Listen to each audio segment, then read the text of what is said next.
20 বার জেনা করে যত পাপ হবে, 1 টাকা সুদ পেলে তার চেয়ে বেশি পাপ হবে। বিষয়টি আপনার সামনে স্পষ্ট করতে চাচ্ছিলাম এই মর্মে যে জিন্দেগিতে আর যেন কোনোদিন সুদ নিয়ে লেনদেন না করি, যে কোনো মূল্যে তাকে বন্ধ করতেই হবে। এটা আপনাকে পণ করে নিতে হবে, আল্লাহর কাছে স্বীকৃতি দিতে হবে। প্রয়োজনে ভিক্ষা করে খাবো। উপার্জনের শেষ পথ ভিক্ষা, উপার্জনের শেষ পথ ভিক্ষা। এটা ভালো নয়, তবে জায়েজ। এটা পছন্দনীয়, তবে জায়েজ। যার কারণে যখন বলি উপার্জনের 4টা পথ, তখন ভিক্ষাকে বলি না, বলি দিনমজুরি, বলি চাকরি, বলি জমি চাষ, বলি ব্যবসা। তখন ভিক্ষাকে নিয়ে আসি না। ভিক্ষা জায়েজ, তবে সুন্দর নয়, ভালো নয়। উপার্জনে মানুষের জীবনের শেষ পথ। সম্মানিত দিনী ভাই বোন, জাবের রাদিয়াল্লাহু তাআলা আনহু বলেন, লানা রাসূলুল্লাহ সাল্লাল্লাহু আলাইহি ওয়াসাল্লাম আকিল রিবা মুকিলাহু। সুদ খায় যে তারপরে অভিশাপ, সুদ যে দেয় যে তারপরে অভিশাপ, সুদের অঙ্ক লিখে যে তারপরে অভিশাপ, সুদের সাক্ষী দেয় যে তারপরে অভিশাপ। ওরা সবাই সমান, সুদ মহাপাপ, সব পাপী সমান সমান পাপী। আবু সাঈদ খুদরি রাদিয়াল্লাহু তাআলা আনহু বলেন, লানা রাসূলুল্লাহ সাল্লাল্লাহু আলাইহি ওয়াসাল্লাম আকিল রিবা মুকিলাহু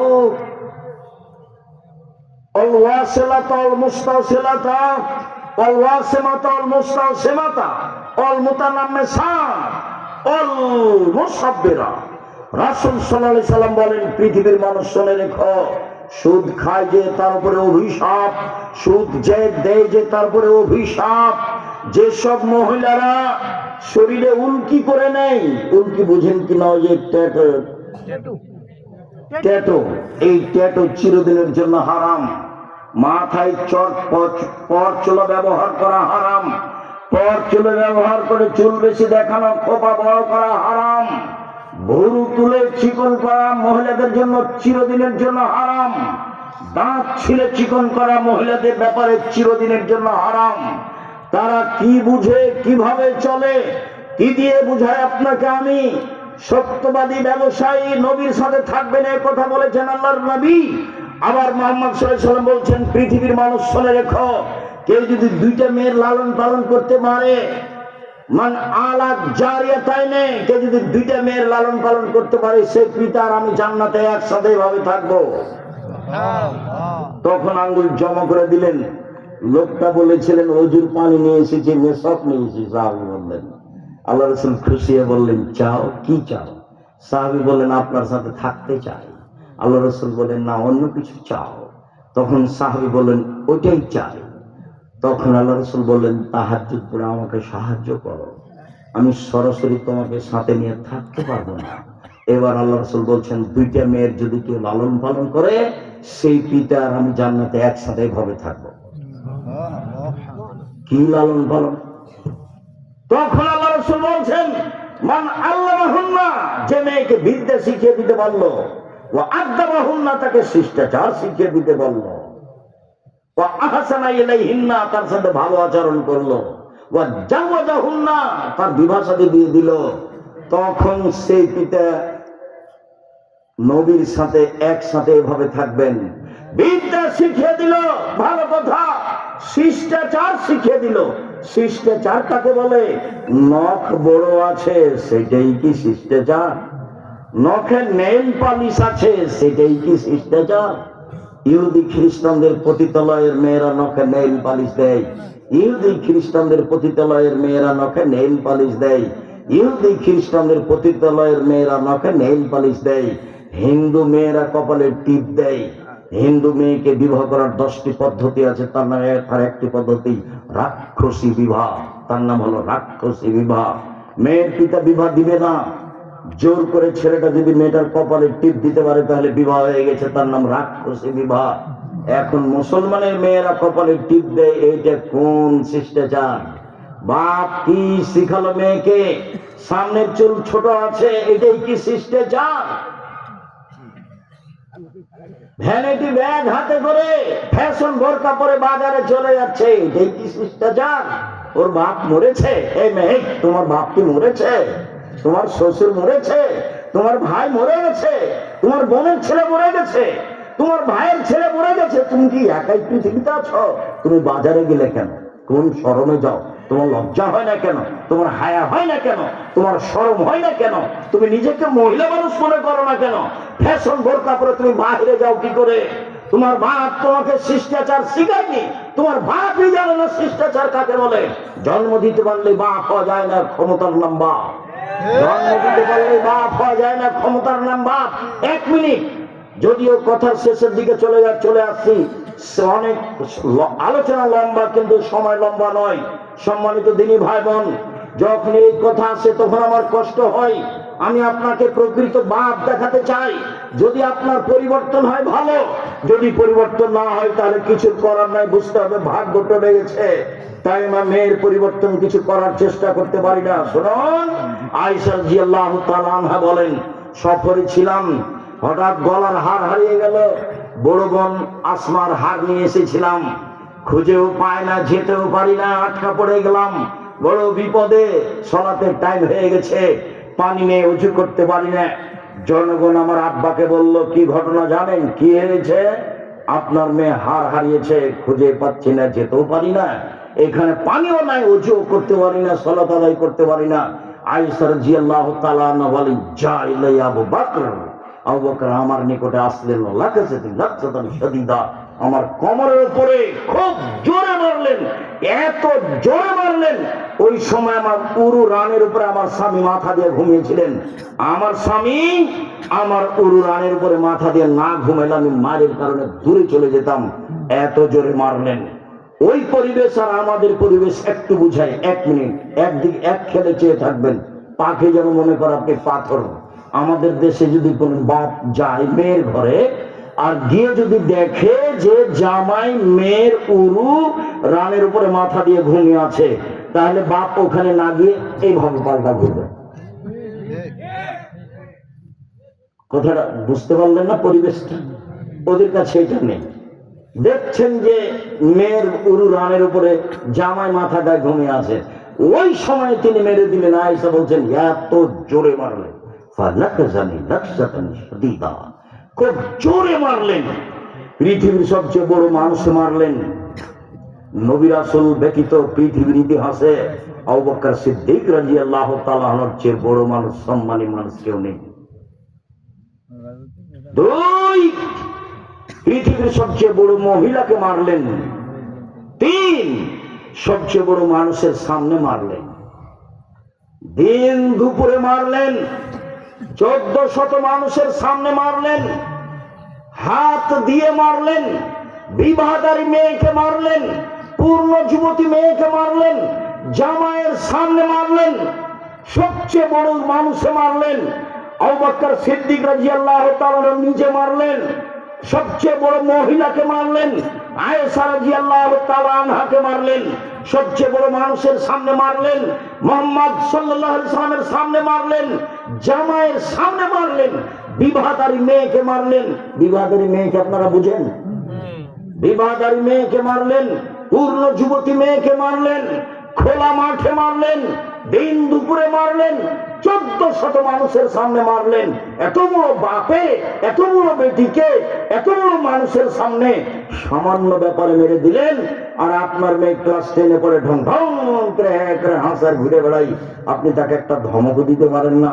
আপনি আবার বাপ, আপনার মতো বাপ বেঁচে থাকার চেয়ে মরে যাওয়া ভালো। চিন্তা করবেন না, ইনশাল্লাহ আপনার ছেলে মেয়েকে জামিয়া সালাফিয়া লালন পালন করবে ইনশাল্লাহ। 519 জন এতিম অসহায় আছে জামিয়া সালাফিয়া, 5000-এর বেশি ছেলে মেয়ে পড়াশোনা করে, 5000-এর বেশি। 300 জন শিক্ষক শিক্ষিকা আছে, 40 লক্ষ টাকা মাসে বেতন লাগে। আপনি যদি কালকে মারা যান, ছেলে মেয়ে জিম্মেদারি নিয়ে জামিয়া সালাফিয়া ইনশাল্লাহ, চিন্তা করবেন না। আপনার মতো বাপ আমি দেখতে চাই না। প্রকৃত এই যে দেখেন বাপ কাকে বলে, এরই নাম। এই বাপ, এইরকম বাপ হলে নবীর সাথে জান্নাতে এভাবে থাকবে। দুঃখিত, আপনি আমার দিন ভাই, এভাবে জীবিকা নির্বাহ ঠিক নয়।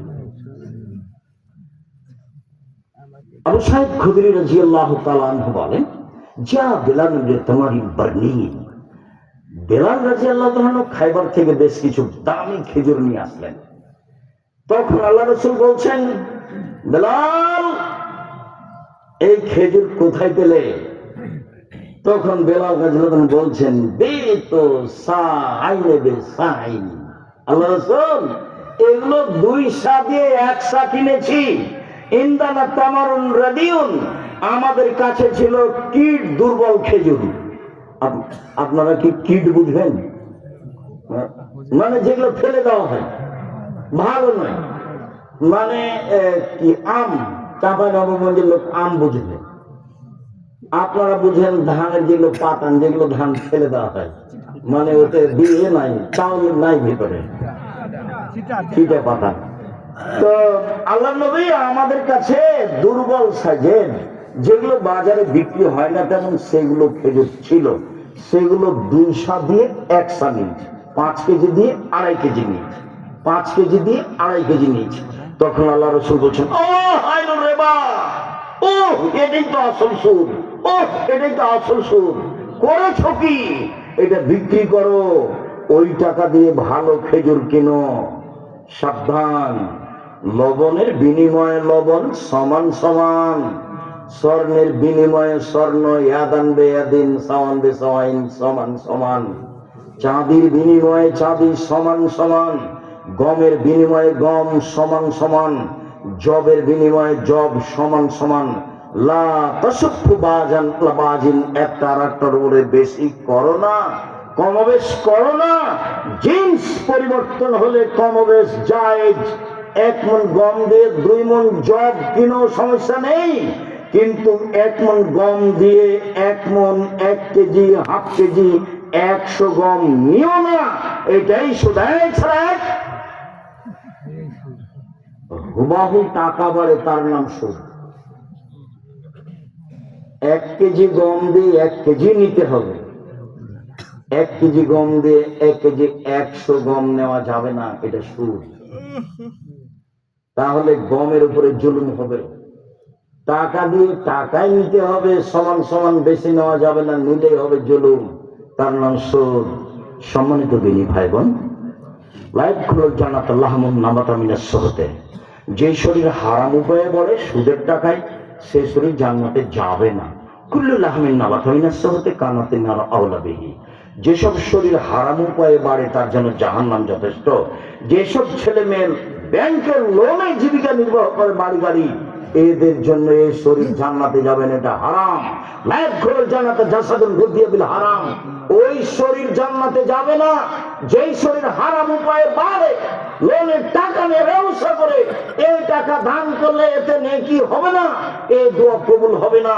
তোমরা যাকাররা জোলা, বিদেশের একটা লোকের ব্যাপারে আল্লাহ রাসূল বললেন, শোনো, একটা লোক বিদেশে আছে, বিপদে পড়েছে, হাত তুলে আল্লাহর দরবারে দোয়া করছে, আল্লাহ তুমি আমাকে বিপদ থেকে বাঁচাও। মাতামুল হারাম, তার খাদ্য আছে হারাম, মাশরাবুল হারাম, তার পানি আছে হারাম, মালবাসুল হারাম, তার পোশাক আছে হারাম, গুযিয়া বিল হারাম, তার জীবিকা নির্বাহ হারাম। আল্লাহ ইস্তাজাবুল্লাহু, তার দোয়া কি করে কবুল হতে পারে?